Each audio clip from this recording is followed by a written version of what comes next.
Bem, vamos começar a conversar sobre a fisiopatologia da insuficiência cardíaca. Bem, antes de mais nada, gostaríamos de situar um pouco o conceito de insuficiência cardíaca. Trata-se de uma síndrome clínica complexa que tem essa característica progressiva e que o cerne da questão é a incapacidade que tem o coração em suprir as necessidades metabólicas teciduais. Vejam que este é um conceito importante porque a questão não está somente fixada no coração, está fixada também nas necessidades metabólicas, ou seja, se aquelas necessidades metabólicas estiverem acima da capacidade fisiológica do coração, o indivíduo poderá manifestar sinais e sintomas de insuficiência cardíaca. Ou seja, esse conceito não diz necessariamente que o coração tenha que ter alguma doença ou alguma disfunção de sua funcionalidade para que o indivíduo apresente sinais e sintomas de insuficiência cardíaca. Por exemplo, se temos uma situação nas quais existe uma demanda metabólica extremamente aumentada, só para citar, por exemplo, um hipertiroidismo, o indivíduo poderá apresentar estes sinais sem que necessariamente o coração esteja afetado. Mas é óbvio que nós vamos comentar hoje a fisiopatologia do coração que tem uma doença. Antes de mais nada, nós podemos dizer que quando o coração se torna insuficiente, existem alterações para o território sistêmico, ou seja, alterações anterógradas que ocorrem, como também acontecem alterações reversas, ou seja, que vão afetando a parte atrás do ventrículo, poderá ser esquerdo ou direito, vamos começar pelo ventrículo esquerdo, que vai afetando gradativamente o ato esquerdo, as veias pulmonares, o capilar pulmonar, eventualmente o pulmão, a artéria pulmonar, etc, etc. Então, o que é denominado de alteração reversa. E é óbvio que as coisas não acontecem de uma maneira assim didática, como a gente vai colocar. Primeiro falarmos das questões reversas e depois das anterógradas. Há uma mistura de ambas e são oscilantes, dependendo das necessidades metabólicas. Se elas estiverem numa situação, por exemplo, de repouso, onde o indivíduo não gasta muita energia, estas alterações reversas e anterógradas podem não se manifestar. No entanto, na medida em que o indivíduo vai aumentando as suas necessidades metabólicas, o ventrículo poderá se manifestar. O ventrículo não, as alterações reversas e anterógradas poderão se manifestar. Bem, nós vamos lembrar também aquela velha fórmula do que é pressão, e pressão arterial nós sabemos que nada mais é do que volume por área. Pois bem, então, com esse conceito nós podemos inicialmente começar. Outra questão que é importante reconhecer é que toda vez que existe uma sobrecarga de pressão ou de volume sobre o coração, sobre as paredes do miocárdio, esta parede sofre um estresse. E este estresse, para ser diminuído, nós temos que lembrar da lei de Laplace, que diz que estresse sistólico parietal nada mais é do que tensão vezes raio, ou seja, ele é diretamente proporcional à tensão, é diretamente proporcional ao raio do ventrículo e é inversamente proporcional à espessura. Portanto, nós podemos já deduzir de cara que a primeira alteração que poderá ocorrer no miocárdio quando ele está submetido a um estresse é aumentar a espessura. E aumento da espessura quer dizer aumento da síntese proteica. Pois bem, este aumento da síntese proteica ele se mantém ao longo de muito tempo, até que a relação capilar fibra miocárdica se mantenha estável. Ou seja, como há aumento da síntese proteica, há necessidade de uma vascularização teoricamente maior. Quanto mais hipertrofia, mais suprimento sanguíneo. Enquanto esta relação se mantiver adequada, o indivíduo poderá ter uma hipertrofia que nós podemos chamar de adequada. Mas isto poderá, ao longo do tempo, não acontecer.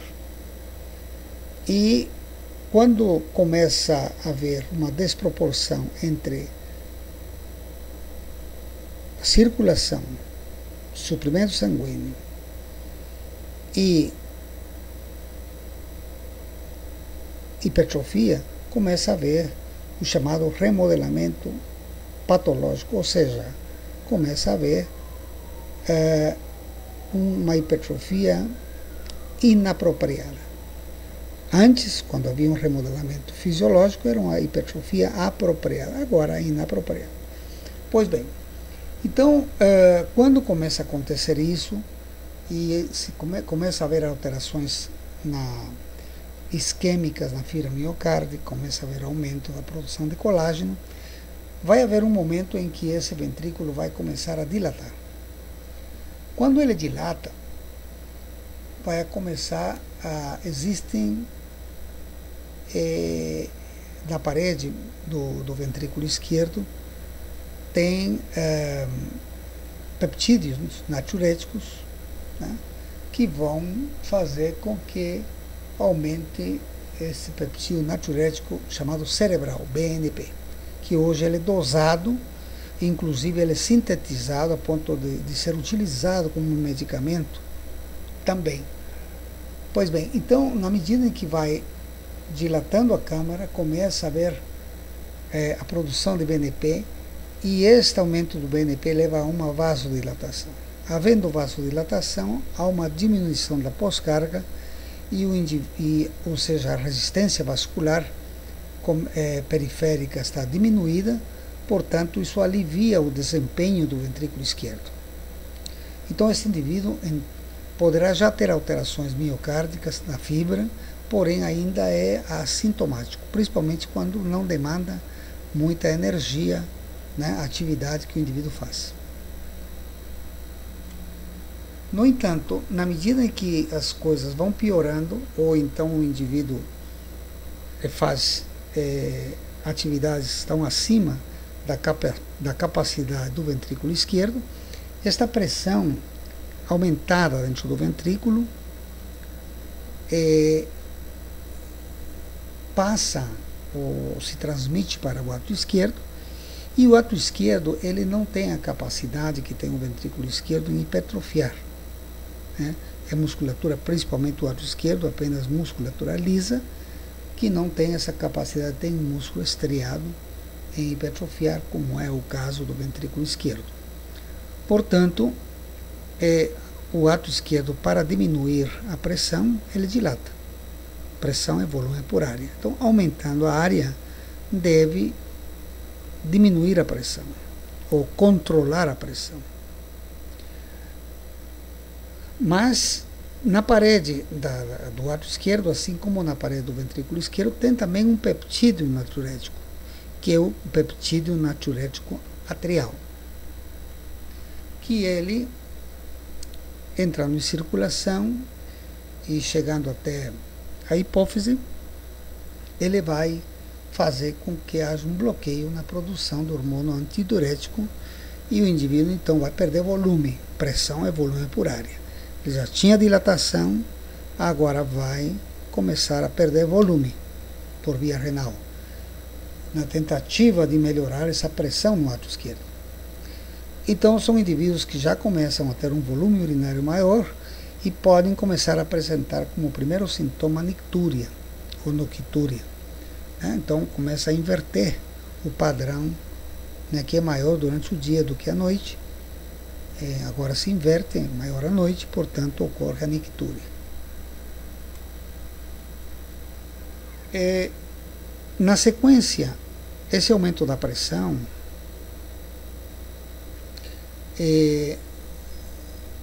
continua, então as pressões aumentam em território venoso, ou seja, veias pulmonares. Na tentativa de diminuir a pressão, acontece exatamente sempre o mesmo processo, ou seja, começa a haver dilatação, nós temos aqui mecanorreceptores e começa também a surgir a hiperpneia, ou seja, aumento da profundidade respiratória.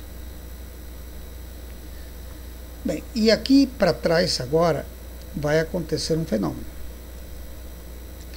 Quando aumenta a pressão venosa, imediatamente essa pressão se transmite também para os capilares pulmonares. E quando aumenta a pressão capilar pulmonar, aí então o indivíduo passa a ter a percepção de dispneia.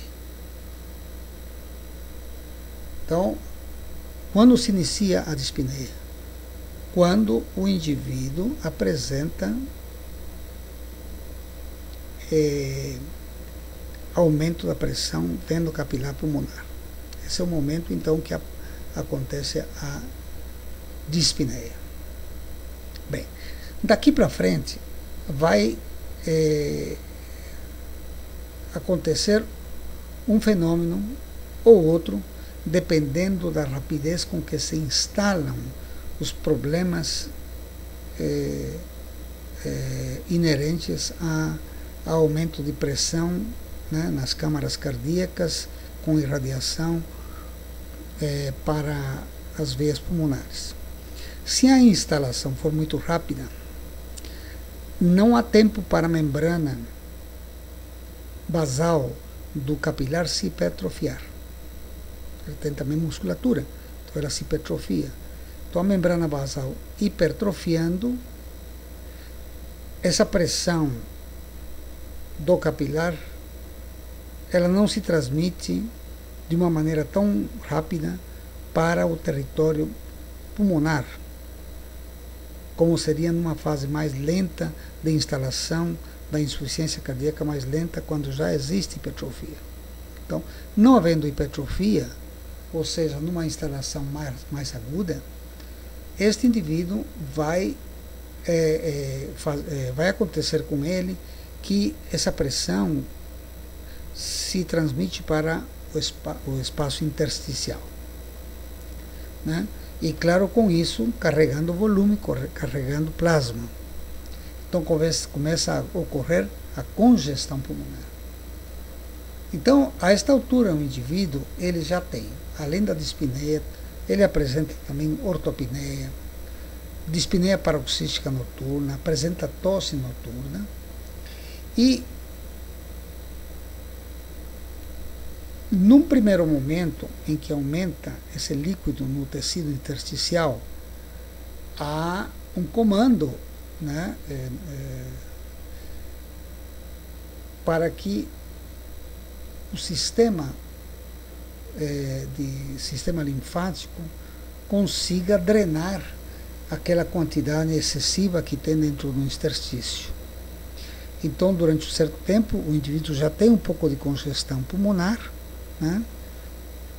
mas nada que ainda prejudique tanto a vida do indivíduo, porque o sistema de drenagem, o sistema linfático está retirando aquele líquido em excesso dentro do tecido intersticial. Neste momento, no entanto, já há um estiramento do pulmão, e aqui nós temos também mecanorreceptores. Então começa podemos verificar já o fenômeno de Ehrenbroyer. O fenômeno de Ehrenbroyer é um fenômeno que nada mais é do que a acentuação do que ocorre em indivíduos normais, ou seja, normalmente a expiração é minimamente maior do que a inspiração, o tempo ele é maior, né? Quando em condições normais é quase imperceptível, dá a impressão que a inspiração e a expiração é igual. No entanto, a expiração é discretamente menor.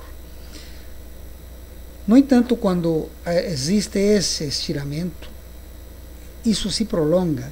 Então vemos no indivíduo que ele, além de estar dispneico, eventualmente até taquipneico, mas geralmente dispneico, ele começa a demorar para expirar, como se houvesse uma tentativa em retardar, né, a expiração e ainda fazendo uma certa valsalva para que aumente a pressão intrapulmonar, para melhorar para que diminua a precarga e também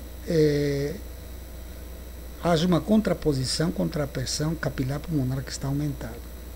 Então esse é um fenômeno respiratório que tem, obviamente, que tem uma finalidade que nos parece que é essa.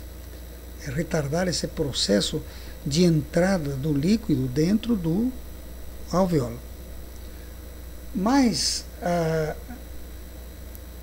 isto aqui, dependendo da gravidade do problema, não fica por aí. Essa pressão continua aumentando, então passa a se transmitir para dentro do alvéolo e, consequentemente, carregando o líquido. E já a esta altura nós já temos os crepitantes pulmonares, ou de finas,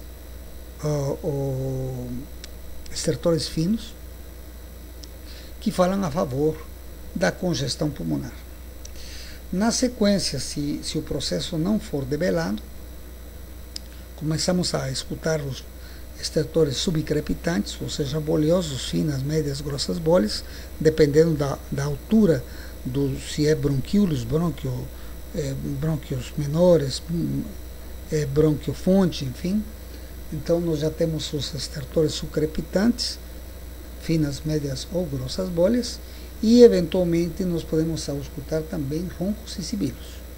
Até que finalmente, além do indivíduo estar em más condições clínicas, ele começa a espumar, né? Cor de rosa, né? Uma espuma cor de rosa, ou seja, tudo isto está configurando já um edema agudo de pulmão. Então, isso nós podemos observar, por exemplo, um indivíduo hipertenso, numa crise hipertensiva, ele pode apresentar um edema agudo de pulmão, né? Um indivíduo portador de uma estenose mitral, que de repente aumenta muito a pressão veno capilar pulmonar, ele apresenta edema agudo de pulmão. Agora, se as alterações não forem assim tão importantes, né, forem de menor monta, o que vai acontecer? Essa pressão vai se transmitir não para o interstício, porque como a evolução foi mais tardia, houve tempo da hipertrofia da membrana basal e, consequentemente,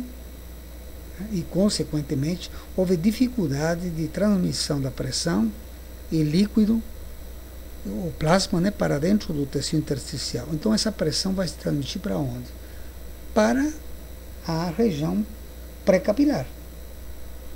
Ou seja, vai começar a pegar arteríolas, artérias, né? A artéria pulmonar. Esta artéria pulmonar vai se dilatar, durante um tempo ela vai se adequar a essa pressão aumentada, mas rapidamente vai evoluir para uma transmissão da pressão para o ventrículo direito. O ventrículo direito, ele não tem assim uma capacidade de hipertrofiar como tem o ventrículo esquerdo, então rapidamente ele começa a dilatar e, consequentemente, a maior produção de BNP. A esta altura dos acontecimentos, tanto o ventrículo esquerdo quanto o direito, eles não trabalham sincronicamente. as paredes do ventrículo esquerdo não estão trabalhando sincronicamente. Então, essa desincronia faz com que ocorra uma dificuldade em adequar a coaptação dos folhetos da mitral e da tricúspide por uma denominada disfunção de músculo papilar. Então, não havendo coaptação adequada das válvulas atrioventriculares, vai haver insuficiência mitral e tricúspide, com aparecimento de sopros, obviamente. Claro que isto vai piorar muito mais a questão toda fisiopatológica que nós já explicamos. Bem, na medida em que essa pressão aumenta no ventrículo direito, chega um momento que se transmite também para o átrio direito. Então, no átrio direito também se dilata. Com isso, há um aumento da produção de hormônio antidiurético, mas logo, rapidamente, então, essa pressão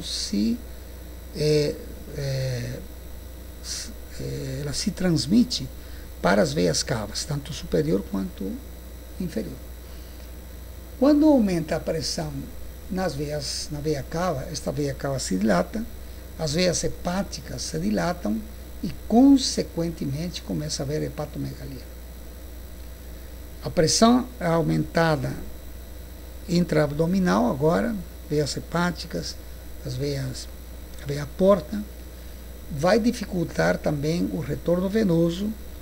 Essas veias vão se dilatar, vai aumentar a pressão dentro das veias dos membros inferiores, né, com consequente migração de plasma para o tecido adjacente.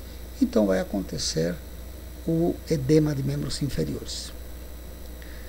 Além disso, poderá ocorrer, pelas mesmas razões, ascite.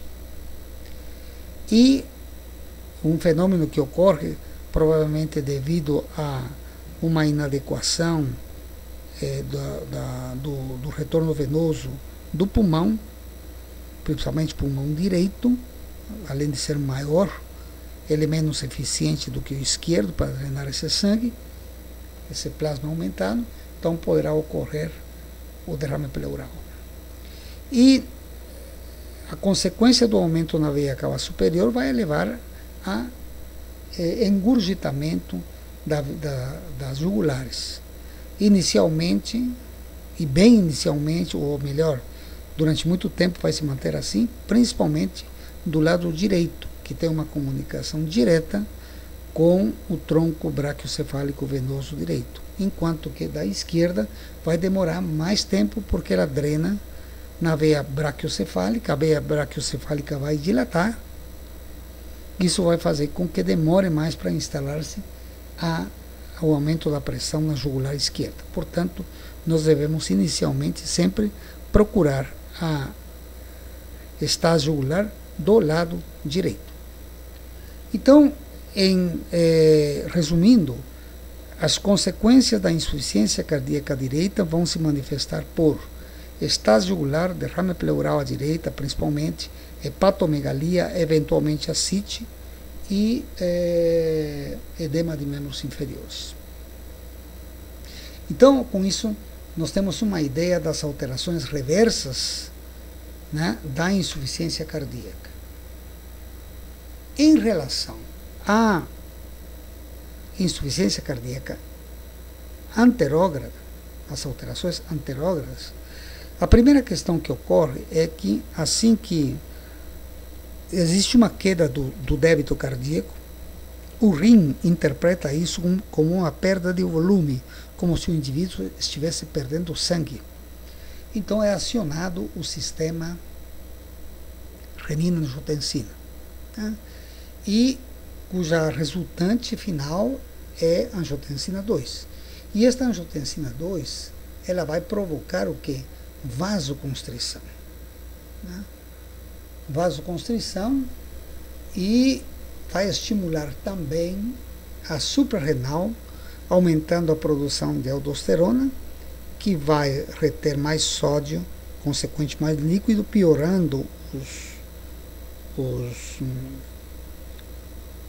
o edema, né, os edemas, e podendo levar pela vasoconstrição a palidez cutânea, né, e a produção de catecolamina vai levar a taquicardia.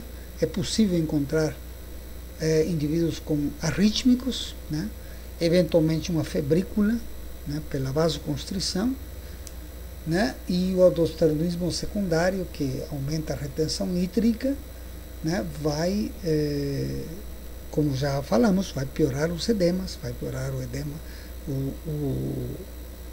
o derrame pleural, enfim. Então, tudo isto, numa tentativa inadequada de contenção de retenção líquida, né, porque o sistema renina-angiotensina não acha que é problema do coração, e sim interpreta como perda de líquido, né? Na verdade, então, isso piora e muito o desempenho do ventrículo esquerdo. Podemos encontrar também na ausculta, além dos sopros, a presença de ritmo de galope. Então, desta forma, nós já temos alterações tanto do lado direito, que já comentamos, estas alterações do lado esquerdo. Eventualmente, podemos encontrar um indivíduo sonolento, né, inclusive até com respiração de Cheyne-Stokes, caso a hipoperfusão for muito acentuada nos centros respiratórios, né? Então, o indivíduo podendo até chocar, ter um choque cardiogênico, né, daquela insuficiência cardíaca tão grave que poderia apresentar caso nós não estivermos mudando a história natural da evolução da insuficiência cardíaca. Bem, só para lembrar, existe uma quantificação clínica do edema de membros inferiores na insuficiência cardíaca, que é em 4 cruzes. Uma cruz seria apenas o indivíduo ter um edema de tornozelo, né? Haveria uma retenção de em torno de 1 litro, né? Agora, um indivíduo que já tem um edema até de joelho, até no joelho, é 2 cruzes. Se já nós percebemos isso na raiz da coxa, já seria de 3 cruzes, e de 4 cruzes os indivíduos estariam na nasarca, né, com um aumento importante da retenção hídrica, portanto. Existem os denominados critérios de Framingham para definir a insuficiência cardíaca do ponto de vista clínico. Então, existem sinais maiores e menores. Os sinais maiores é a dispneia paroxística noturna, a ortopneia, estágio jugular, estertores finos, cardiomegalia, edema agudo de pulmão, ritmo de galope, refluxo hepatojugular. Então, isso caracterizaria os possíveis sinais maiores de Framingham. E os sinais menores é dispneia de esforço, tosse noturna, edema de membros inferiores, hepatomegalia, derrame pleural, que isso pode ser de outras causas, taquicardia acima de 120 batimentos por minuto, diminuição da capacidade vital, perda de 4,5 quilos em tratamento, ou seja, é muito estranho um indivíduo que não tem insuficiência cardíaca que perca tanto líquido em pouco tempo. Então, isso poderia ser denominar um sinal menor de Framingham. Em outras palavras, o diagnóstico de insuficiência cardíaca poderia ser estabelecido se o indivíduo tem 2 sinais maiores ou um sinal maior mais 2 menores.